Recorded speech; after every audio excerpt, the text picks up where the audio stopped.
in Washington. This is Talk to America with Rick Pantaleo. Just imagine this. The clock is about to strike 12 midnight on New Year's Eve. As everyone is counting down the seconds to the new year, someone will announce his or her New Year's resolution. I resolved this year to lose weight and get into shape. At the moment, this person is pretty serious about the resolution and starts to make plans on how to achieve these goals.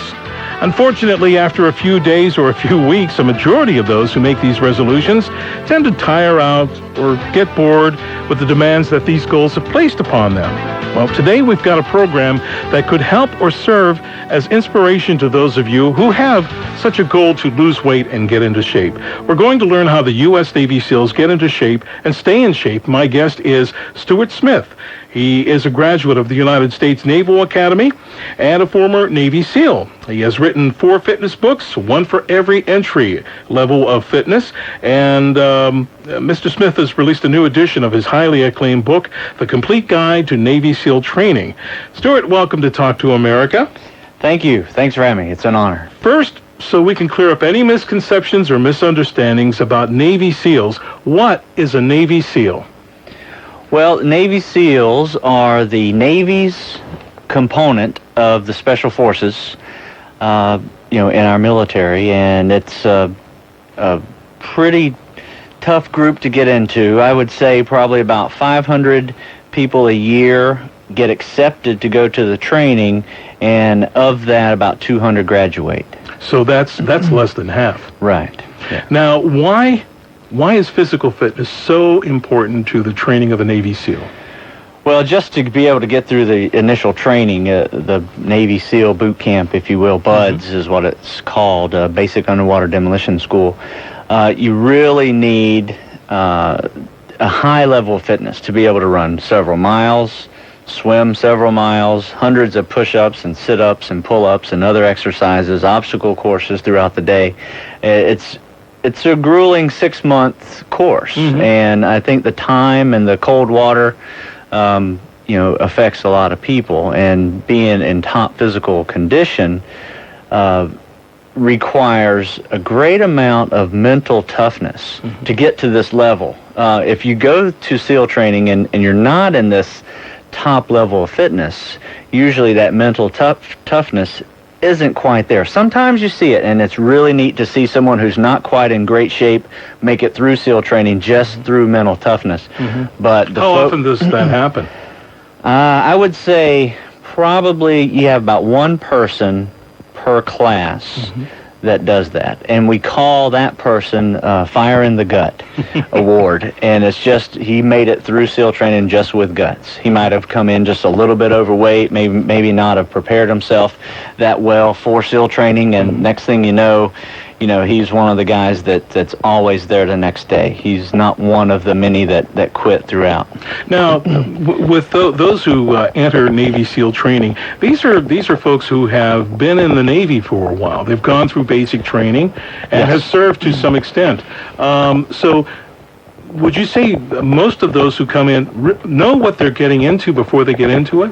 I think a lot of them think they know what they're getting into, and a lot of them are young, 19 years old. They just finished boot camp.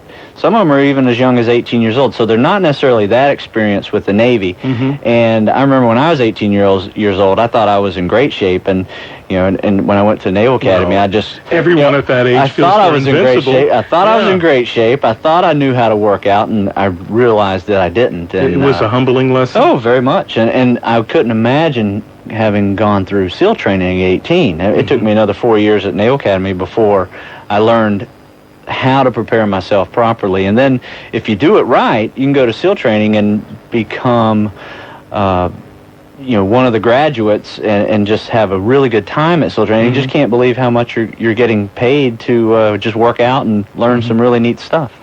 So the purpose behind this book, The Complete Guide to Navy SEAL Fitness, is primarily meant for those young.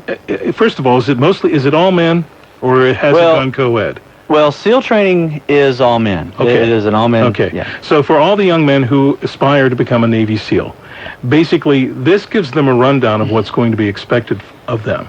Well, I tell you what it does. It prepares you for the initial physical fitness test, which is a 500-yard swim. When you say initial, you mean as you go in? Before you get in. Oh boy. Yeah, before you get in. Okay. What do potential Navy SEAL trainees have to go through? Well, before they even get in there, they need to pass the physical fitness test, which is a 500-yard swim.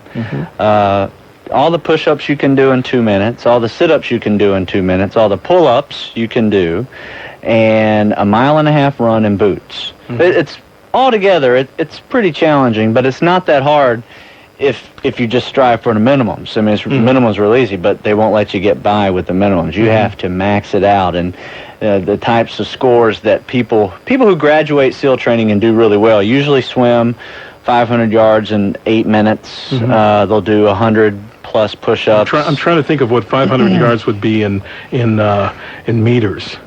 It's not much further. It's probably 450 meters, I guess. Okay. Yeah, so it's maybe 475. So it's real close. The push-ups, usually they get over 100 in 2 minutes. They usually get over 100 sit-ups in 2 minutes. I'm laughing because it's just the thought of me doing how many sit-ups? Over 100. Over 100 in 2 minutes. 2 minutes. Does not compute. And this is all with it right after each other. Boom, boom, boom. You don't get any rest in between. Oh my goodness. And then you got to get over 20 pull-ups, usually to be competitive at SEAL training, and then an under 9 minute 1.5 miles, which is a 6 minute mile, sub 6 minute mile in boots. So it's pretty challenging. Before I ask this next question, I just want to make this one thing clear to my colleague Darren Fox up in our TV control room. I am not doing these exercises today. Stuart is the professional here. You don't want to see me attempt some of these exercises, so we'll talk about it. Thank you. Anyway, when you have your 500 people come in to try out for the SEALs, how many, as they would say, wash out in just this physical fitness test? Well, usually they've taken the physical fitness test at boot camp. So they don't even get orders to go to SEAL training unless they pass it at boot camp. All right. Or, at their college, at ROTC or OCS. But when they get there, they do have that test. And I rarely see anybody fail, going in, while they're already there. It's the things that occur after the fitness test that make you wash out every day. Well, you would think, especially if someone young is coming straight out of boot camp, they've already undergone, about 12 weeks of intensive physical training? Yes. So if they're going to be in any kind of shape to take this test, that would be it. Well, you know what? A lot of my guys that I've pre-trained before they go to boot camp, they claim they get out of shape when they're at boot camp. And wow. Yeah, because their level of fitness due to this book is so high, and then when they get to boot camp, they're running a little bit. They're not working out as much, and they're learning how to be in the Navy, but they do get out of shape. The good news is right after boot camp, they go to another school where they have about 16 weeks to prepare for SEAL training. Okay. We're going to talk a little bit more about physical fitness and especially the guidelines and the necessity for training to be a Navy SEAL, and how we can apply this to our everyday lives and use exercise as a way to keep healthy. We'll continue with our program in just a moment. This is Talk to America.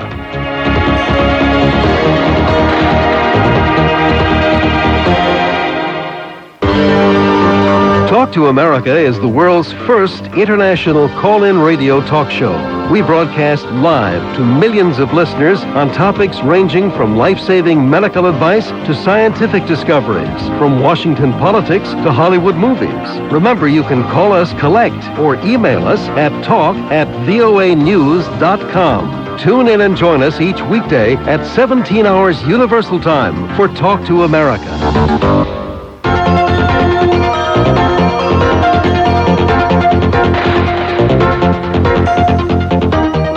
And welcome back to Talk to America. I'm Rick Pantaleo, and today we are learning how the Navy SEALs get into shape and stay in shape. My guest is Stuart Smith.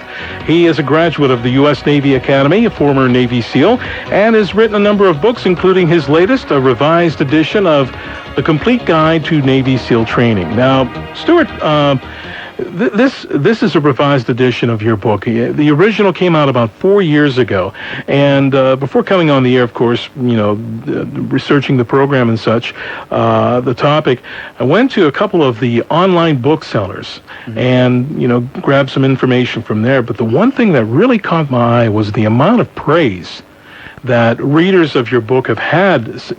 These are folks that are giving you like 5 stars all the way across. I mean, for a normal book, you see at least one negative comment. I didn't see any of these. The common comments seem to be that this is the ultimate book for anyone serious about exercise, anyone serious about getting into shape.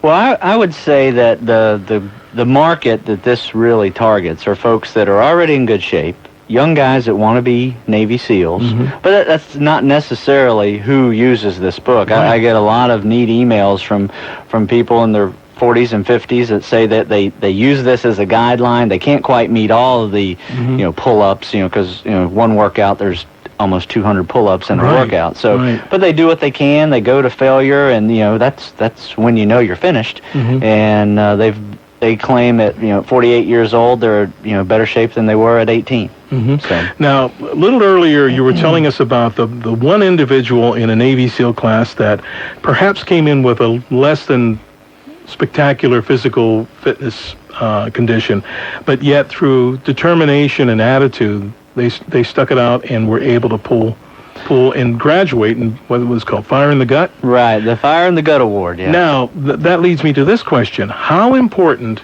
is attitude?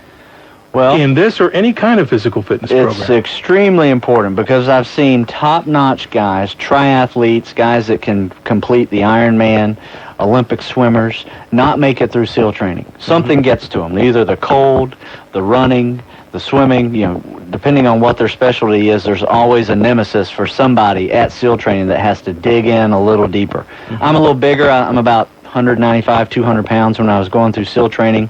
The swimming was great for me. The calisthenics, I did real well, but I always had to suck up the runs. I always had to dig a little bit deeper to compete and pass the standards for the runs. Everything else, it was a competition for me, and you felt like I was trying to win everything. And that's the difference between attitude at SEAL training for folks is that if you have the attitude that you are going there to compete and to win certain events, whether it's the obstacle course or a swim or the maximum push-up test out of your class of 100 people, you have a much better time than the person who goes there trying to just survive. Okay. So if you don't go in there with an attitude of just get by. You don't want to go, with that attitude of surviving. So therein lies your mental toughness, so to speak. So it's a competitive attitude. It's one of those attitudes where you're not going to quit. Quitting doesn't even enter your mind, and it never entered mine. I mean, I was cold, I was miserable, I was sandy, uncomfortable. When you got into these situations, I mean, even the most dedicated person who really is determined to make a success of this entertains at least little fleeting thoughts of, maybe this isn't for me. How do you fight that? How do you keep that edge? I had an alternative. I could quit and be on a ship, for my next 5 years that I owed the Navy. And personally for me, there are many people who like being on ships. God love them. I was not one of those people. So every time I'd look out, we'd be running, seeing a carrier off the coast. I'd just say, "Oh, it could be worse." Maybe they're looking at us saying, "Oh gosh, that's a horrible job." Those poor guys. But it just depends on who you are, your upbringing, what you want to do in life, and if you truly want to do it, you don't even think about quitting. And that's the same attitude you need to go with exercising daily, making exercise a part of your life. And that's really what I try to preach to folks, because this book necessarily isn't for the everyday person. Right. But the attitude it's something to strive for. Exactly, it is. And the attitude that people need to have fitness in their everyday life is really close to the type of attitude it takes to graduate from this type of training. Now, exercise, physical fitness isn't a stranger to you. You've been interested in this since 9?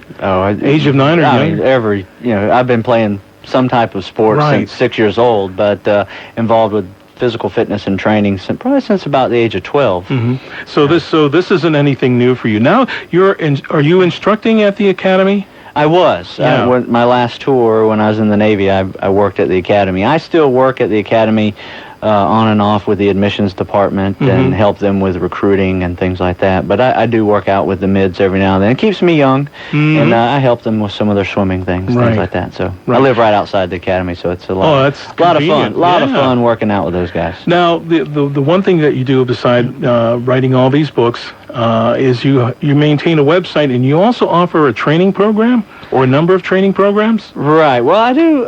Over the last 2 years, I developed this website, stewsmith.com. That's my name, STEWSMITH. And it's just a program where I help people no matter what physical fitness level they are in, no matter what their goal is.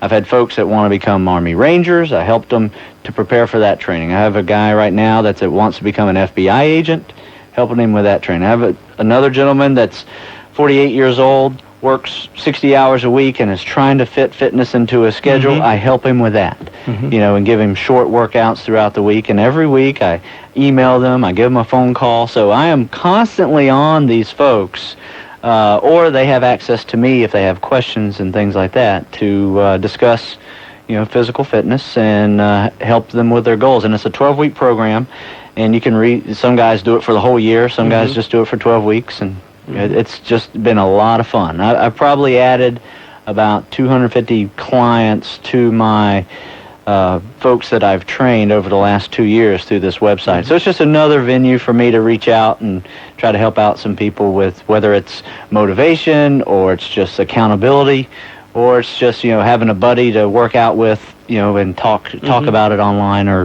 by phone. What would you say would be the biggest challenge to anyone, especially a beginner into entering this? They realize they look in the mirror, they don't like how they look, or they get on the scale and break the scale. Yeah. And they see all these better built bodies on television or in the movies or whatever. What is key to get someone started and keep them with the program? Well, I think the number one most important thing is to find a goal. What is it that you want to do? Well, how do you find a goal? Well, if you're 300 pounds, you obviously need to get healthy. So being as simple as I want to get healthy this year. And then don't look at it as a course of a couple of weeks, 6-week period. I mean, it takes a good year for someone to go from sedentary to being extremely active. But one of my best stories I ever had is I have a 280-pound, 52-year-old man who was a priest, who wanted to become a Navy chaplain in the Navy. And Navy chaplains have... Yeah, and they have physical standards. Navy has physical standards for these guys. But he had to lose 80 pounds. And it took us 12 months to do it. And the story's on my website. It says, inspirational story for those that wanted to get started. Read this. And it's a really neat story. He's in the Navy right now. He's been in the Navy for about 4 years. And he was my first client, so to speak. And, boy, what a challenge. And we had a lot of fun. It took us a year to do it, and I think we both cried whenever he hit the standard, and he was off, and I sworn him into the Navy. It was really a great story. And he is helping out young men and women in the Marine Corps and the Navy, with his, leadership and what a wonderful source of inspiration. A 52-year-old gentleman. Yes. 80 pounds overweight. Yeah, 280 pounds. He has this goal in mind, and through hard work does it.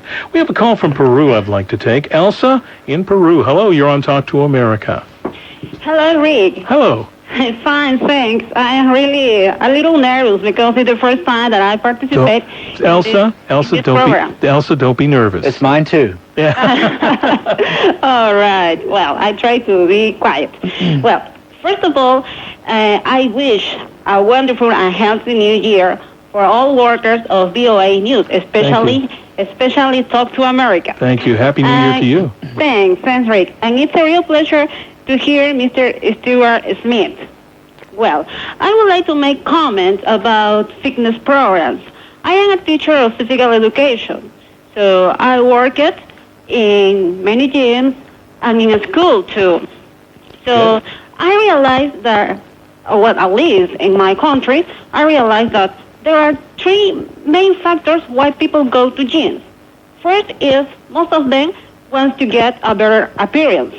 Other is, their health is not good, so doctors advise them that it's important to exercise in order to recover their health.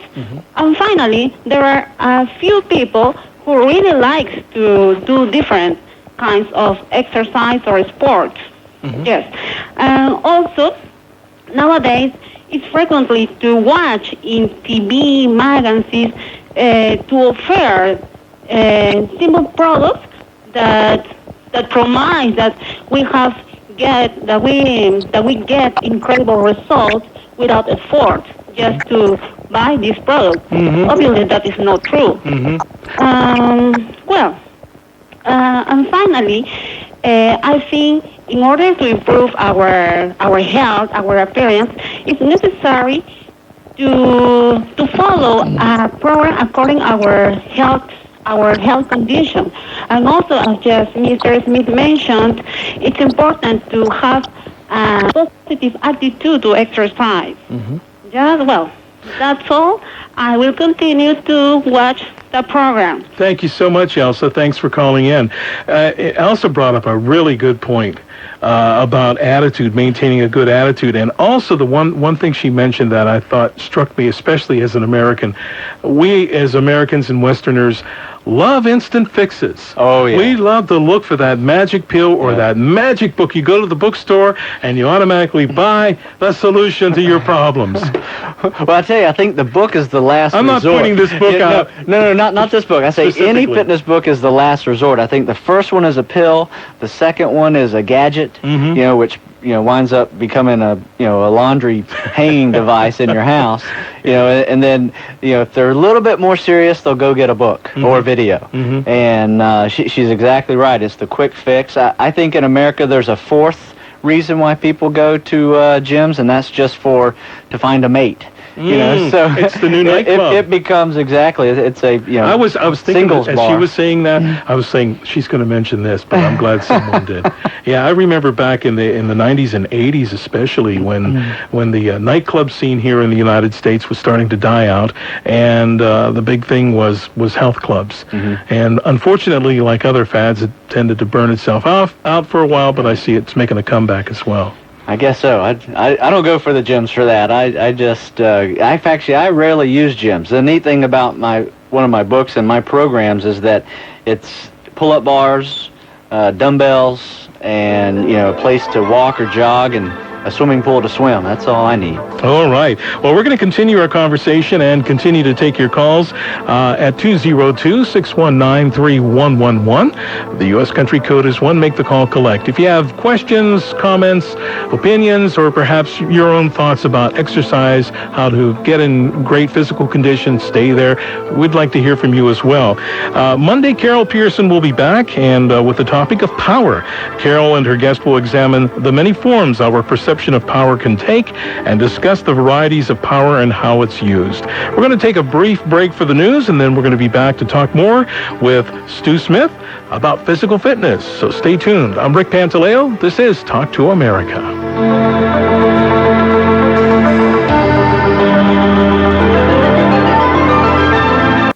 About how those of us who make resolutions to lose weight and get into shape often, as is the case, give up within like a couple of weeks of making this pledge to better ourselves. Right. Now, what do we need to do to keep that fresh, to keep that going? Right. Well, there is some evidence to support that it takes about 3 weeks of repetitive activity to form a habit.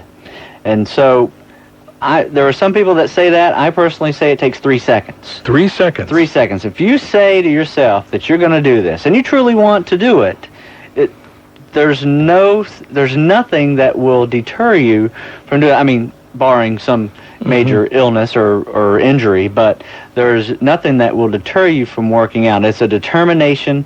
How do you get that? I wish I knew. But it's something internal. A lot of times I tell folks, if I'm trying to accomplish something, whether it's write a book by the end of the year or do something like that, I will tell people, this is my goal. I'm going to do this, and then I kind of they will kind of hold me accountable to it, and you make it public. You make it public, just like we were saying. When you make a resolution at the New Year, you announce it to all your friends and family.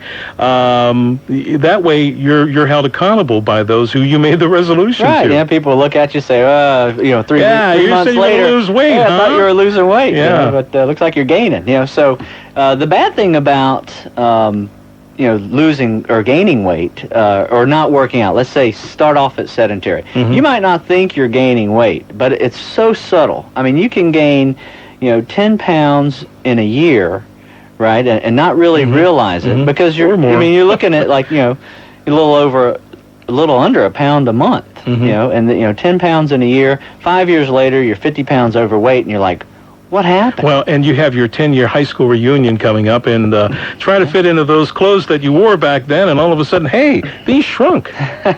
Exactly. So it is attitude, and then it's determination, and you got to find somehow to hold yourself to do it, and find something you like. It doesn't have to be Nautilus equipment. It can just be walking and watching a little bit of what you eat. Drink more water. That's the key. You got to drink a lot of water and walk. Do something to get started, and use fitness as a journey. It can start off with walking, and then a couple months later, you maybe try a jog or bike riding, or maybe enter your first 5K run, and then next thing you know, that turns into a 10K and a marathon. It turns into a triathlon, and it's amazing what it will do for you, and you will be amazed. I promise you, if you started fitness today, next January, whenever it comes around, you will be amazed at the new person that you are. You'll probably be 50 to 60 pounds lighter, and this isn't a tough program to do. I mean, this is just walking and watching what you eat. My dad lost 25 pounds last year by replacing soda with water.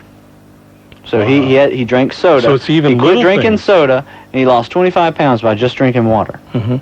Now, the thing that you brought up about maintaining goals and so on, the one thing, and I'm quite experienced at this, the one thing that happens is you are in such a situation where, once again, instant gratification comes into play. So you wind up going full force into an exercise program where for a number of weeks or a couple of months, you're like every day at the gym, and you're doing this and doing this and doing this, and you have one setback, and boom, that's it. Yes. I tell you, another way people get discouraged, too, is at January 1st, they say they're going to get healthy, they're going to start exercising, quit smoking, and quit drinking, all at once. What I tell folks that come to me like that, I say, well, let's do this. Let's not worry about 3 out of the 4 of those. Let's just start with getting moving. All right? And then we'll do this for 3 to 4 weeks, see how you're feeling. And if you're not losing any weight, we'll look at what you're eating. All right? And so we do it gradually. And then, by that time, you're starting to maybe jog a little more, and you're still smoking. All right? But the jogging and the need to go a little bit further is going to say, maybe you should stop smoking. So don't do it all at once. Take it across the year, and, by maybe the 4th month or the 5th month, stop your smoking and drinking, and, slowly get into it. Doing too much all at once, you're almost destined for failure. Right, you're setting yourself up to fail. And that's what tends to happen a lot. It's like, oh, man, I'm like 50 pounds overweight. I'm desperately out of shape. I need to start, doing it now. And then when you're realizing that your goals aren't coming as quickly as you would like, you get frustrated. Yes. And there goes the first banana split. Yeah, and then the next one, and then there goes the exercise. Right. Well, I do think it's okay to indulge yourself every now and then. Make it a reward. Yeah, make it a reward. Tell yourself that you're going to say no to like 3 out of the 4 things that you want to eat. Let's say, throughout the day you want to eat a ice cream sundae after lunch. Say no 3 times, but the 4th time, it'll be easier to do. Take something. Maybe take a bite, maybe eat half of it. Now, the thing that impresses me, what you just said, is the fact that take it easy and basically have something that many of us don't have, is patience with yourself. Yes. It's easy to get frustrated with yourself. So how do you set that kind of a timetable? I mean, you don't want to go rush into something and, set yourself up to fail, but at the same time, you would like to see some results.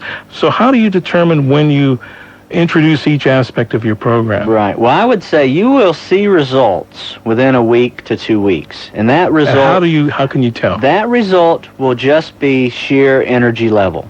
You will feel better. Mm-hmm. You'll naturally feel a little bit better. I mean, you're not going to be able to go run a marathon yet, but you will feel better. You have more energy. You'll be able to wake up a little bit earlier in the morning, do some exercises, go to work, maybe work out after work, eat dinner, have more time with the family, be able to be a little more energetic instead of just plopping in front of the TV and, snoozing. You'll have the little more energy, and that little more energy will carry you to the next level of really seeing results. And usually by just adding a little bit of activity, burning calories, because that's really what it's all about. Right. It's calories in, calories out. If you're eating too much, you have to burn a lot more calories to lose weight. If you kind of taper what you're eating, watch what you're eating, eat healthy, less calories, work out a little, the two go hand in hand, and you'll become not only feel better energetically, but you will also lose that weight, and you will definitely see results. Most people will see loss of inches before they'll see loss of weight. Now, you were talking about the losing the weight and watch your diet and so on, and I agree with you. It's like it comes down to the amount you put in. Right. But we've lately, over the past couple of years, have seen a lot of what I guess some people would call fad diets. Like one diet, if you eat all carbohydrates and stay away from protein, you'll lose X amount of pounds. Yeah. You have another program, no, skip the carbohydrates, eat all protein, and so on. Or eat this combination of food and guaranteed. Your thoughts?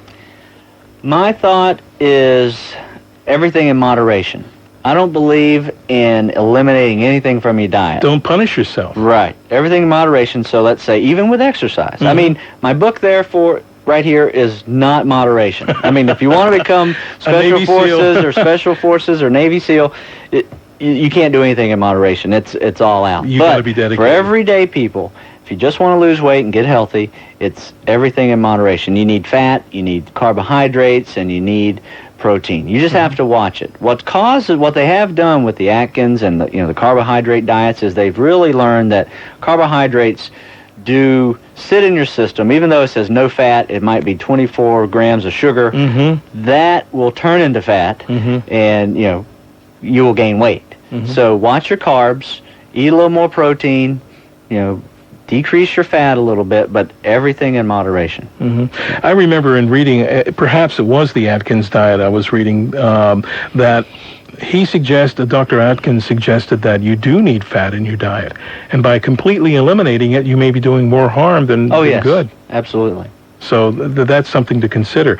Now, for those people who think, okay, if I go on a diet and I'm like eating like 3,000 calories a day or whatever, which I guess used to be considered normal. Right. I'll cut down to 1,000 calories a day. I see you flinch there. Yeah, I think, what I recommend people doing first is introducing exercise into the world first. And then if you're still eating 3,000 calories a day, but you're losing weight, that's probably because you're burning about 1,000 calories in the day, and you're losing a little bit of weight by the end of the day. So, go with it that way. Think about it as like in a course of a month's period. Start with exercise, and a month later, look at what you're eating. If you're not the other way around. Well, I mean, everybody knows what's good and bad. I mean, I don't have to tell you. That's why we come to people like you, though. I don't have to tell you a Twinkies not good for you.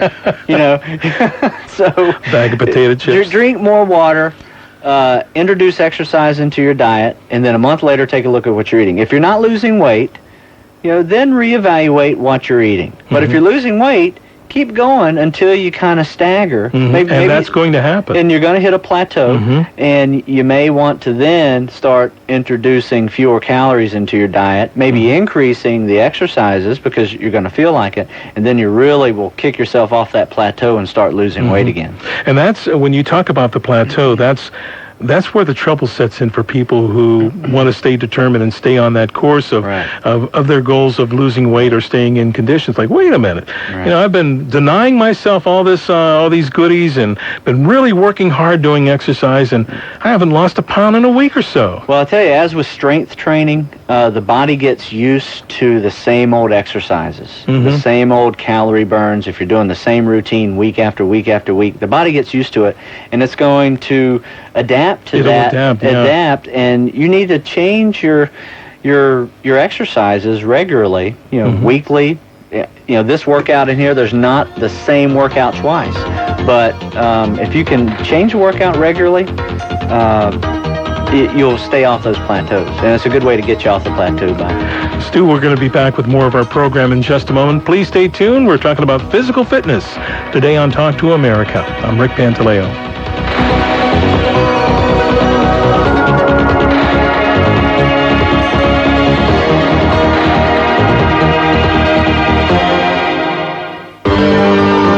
Talk to America is the world's first international call-in radio talk show. We broadcast live to millions of listeners on topics ranging from life-saving medical advice to scientific discoveries, from Washington politics to Hollywood movies. Remember, you can call us collect or email us at talk@voanews.com. Tune in and join us each weekday at 17 hours Universal Time for Talk to America.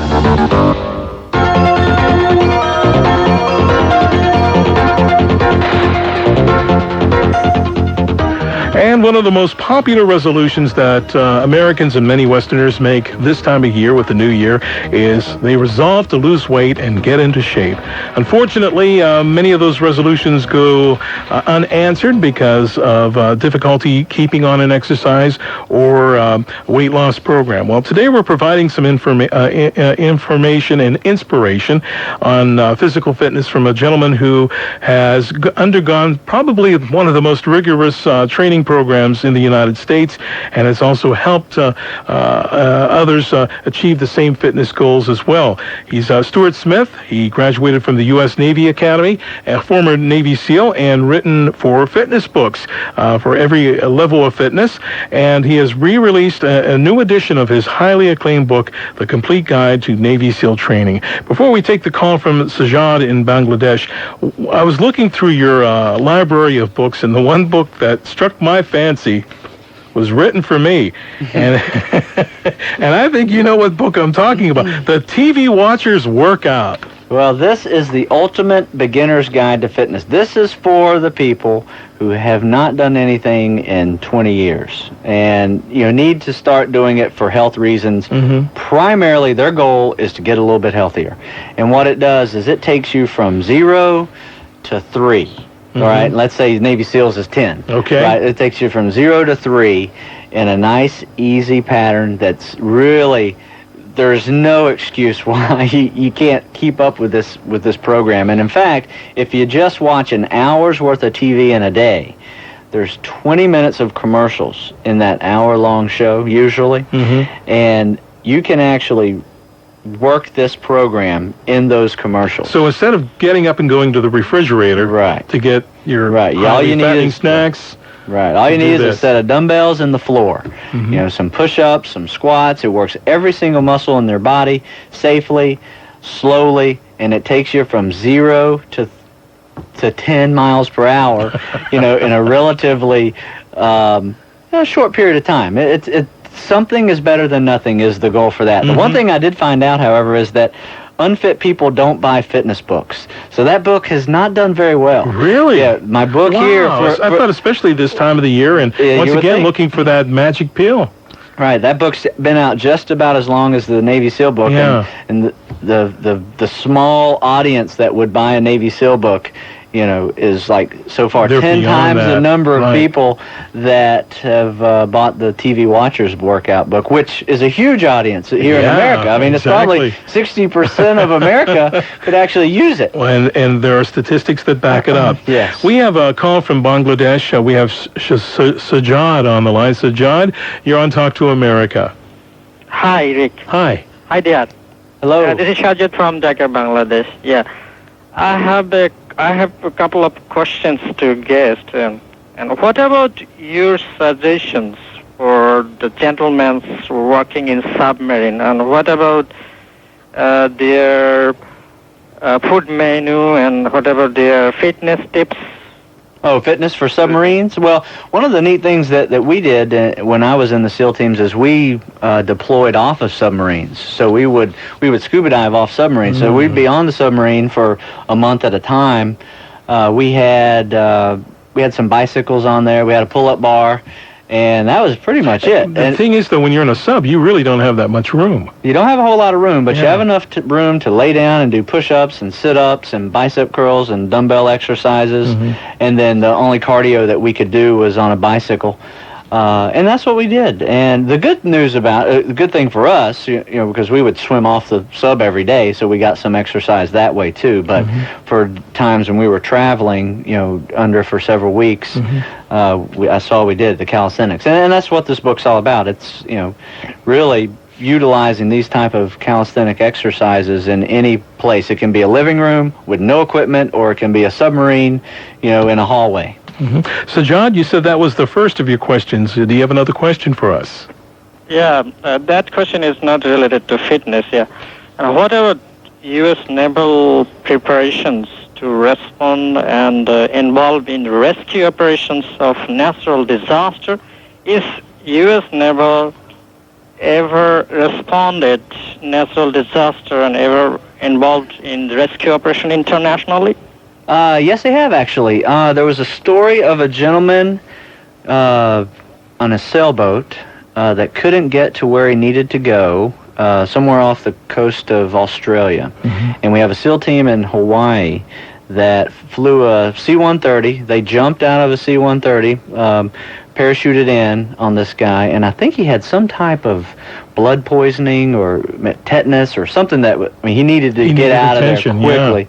And they were able to go there with the appropriate medicine and landed right on the ship and save him. There are some other stories too, but really the people that do that in the United States military are the Air Force PJs, the parajumpers. I mean, their motto is that others may live. And they go and save people's lives all the time, whether it's people in boating accidents along with the Coast Guard, or it's actual downed pilots that have been shot down. They'll go behind enemy territory and save those guys. So there are other special forces operations that do.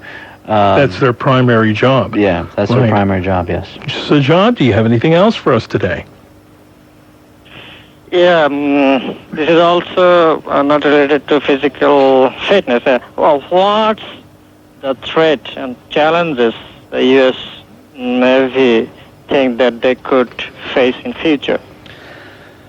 Well, naturally, the war on terrorism is on everybody's minds right now. It's in mine. It affects my life daily. I'm now a security consultant for a security consultant firm out of Texas, and we do some work for the government and internationally in 92 different countries, actually. So we do some work around the world with securing people. But the SEALs are mainly the Maritime Interdiction Force, so they're really concerned with ports throughout the United States and any other port around the world with American interests as well. So they're involved with that type of security as well as any anti-terrorism type missions that should occur. That's what they're really training up for right now. It's serious, very serious. So, John, thank you so much for calling. We're running out of time, unfortunately, but I got to ask you these questions, especially from a beginner standpoint. What should one do to prepare to get involved in something such as getting themselves into a habit of exercise? What do they need to do first? I would say it wouldn't be a bad idea to talk to a doctor and just get your vital signs, your blood pressure. There might be some blood pressure issues that you might need to take some blood pressure medicine. There might be some exercises that you can't do because you have high blood pressure. So getting a physical from a doctor is not a bad idea before you getting started, especially if you haven't done anything in years. And then from there, taking it slowly and ask again, what can I do? And, I think walking or some type of, non-impact aerobic activity is a great place to start. Give your website out again. It is www.stewsmith.com. STEWSMITH. Stu, thanks for coming in today. You've given us inspiration. Who knows, maybe I'll train to be a Navy SEAL. Not. I'll do my best, though. Thanks for coming in again. His book is called The Complete Guide to Navy SEAL Fitness. My guest has been Stuart Smith. And on Monday, Carol Pearson will be back. She's going to be talking about power. They're going to be examining the many forms our perception of power can take and discuss the varieties of power and how it's used. Have a great weekend. Carol, we'll see you Monday. I'm Rick Pantaleo. This is Talk to America.